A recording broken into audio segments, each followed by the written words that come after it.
Members of the international community carry flags during a rally in support of Ukraine amid growing tensions with Russia. In Kyiv, Reuters, Moscow, with the risk of war looming larger, Russian President Vladimir Putin and U.S. President Joe Biden held a high-stakes telephone call Saturday as a tense world watched and worried that an invasion of Ukraine could begin within days. Before talking to Biden, Putin had a telephone call with French President Emmanuel Macron, who met with him in Moscow earlier in the week to try to resolve the biggest security crisis between Russia and the West since the Cold War. A Kremlin summary of the call suggested that little progress was made toward cooling down the tensions.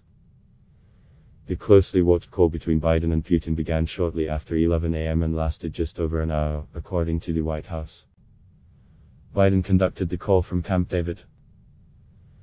There were no immediate details about the discussion. In a sign that American officials were getting ready for a worst-case scenario, the United States announced plans to evacuate its embassy in the Ukrainian capital, and Britain joined other European nations in urging its citizens to leave Ukraine.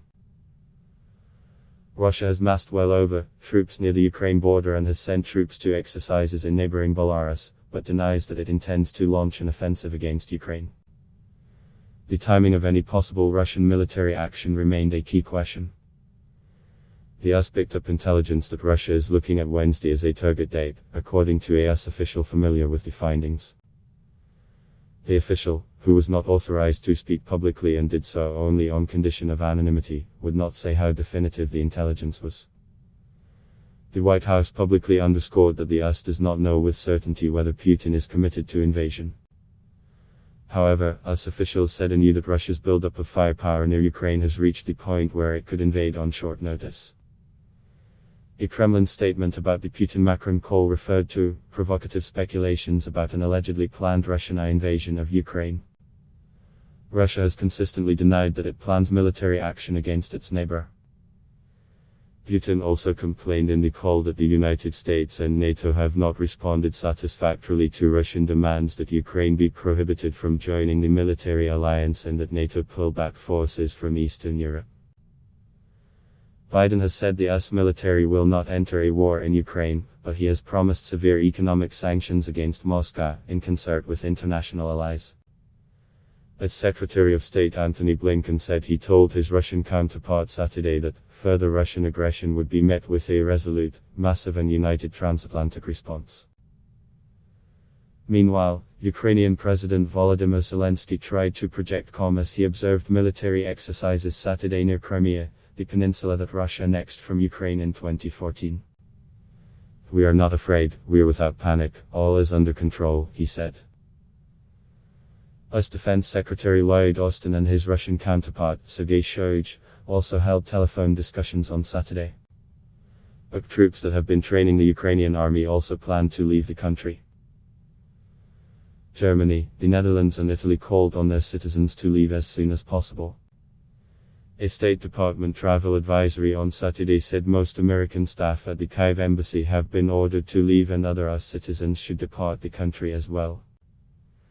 Further US-Russia tensions arose on Saturday when the Defense Ministry summoned the US embassy's military attaché after it said the Navy detected an American submarine in Russian waters near the Kuril Islands in the Pacific. The submarine declined orders to leave, but departed after the Navy used unspecified, appropriate means, the ministry said. Adding to the sense of crisis, the Pentagon ordered an additional US troops to Poland to reassure allies.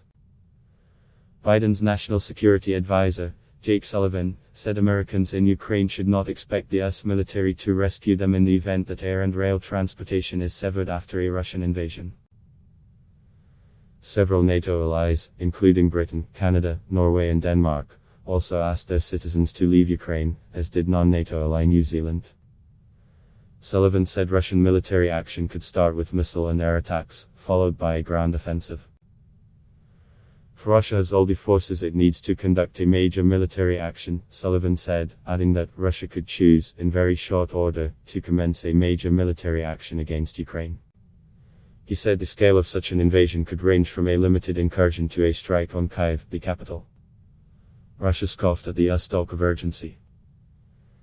The hysteria of the White House is more indicative than ever, said Maria Zakharova, a Russian Foreign Ministry spokeswoman. The Anglo-Saxons need a war. At any cost.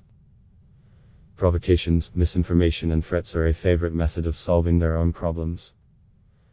Zakharova said her country had optimized staffing at its own embassy in Kyiv in response to concerns about possible military actions from the Ukrainian side. In addition to the more than ground troops that US officials say Russia has assembled along Ukraine's eastern and southern borders, the Russians have deployed missile, air, naval and special operations forces, as well as supplies to sustain a war. This week, Russia moved 6 amphibious assault ships into the Black Sea, augmenting its capability to land Marines on the coast. Sullivan's stark warning accelerated the projected time frame for a potential invasion, which many analysts had believed was unlikely until after the Winter Olympics in China end on February 20. Sullivan said the combination of a further Russian troop buildup on Ukraine's borders and unspecified intelligence indicators have prompted the administration to warn that war could begin anytime. We can't pinpoint the day at this point, and we can't pinpoint the hour, but that is a very, very distinct possibility, Sullivan said. Biden has bolstered the US military presence in Europe as reassurance to allies on NATO's eastern flank. The additional soldiers ordered to Poland come on top of who are on their way there. The US Army also is shifting soldiers from Germany to Romania, which like Poland shares a border with Ukraine. Russia is demanding that the West keep former Soviet countries out of NATO. It also wants NATO to refrain from deploying weapons near its border and to roll back alliance forces from Eastern Europe, demands flatly rejected by the West. Russia and Ukraine have been locked in a bitter conflict since 2014, when Ukraine's Kremlin-friendly leader was driven from office by a popular uprising.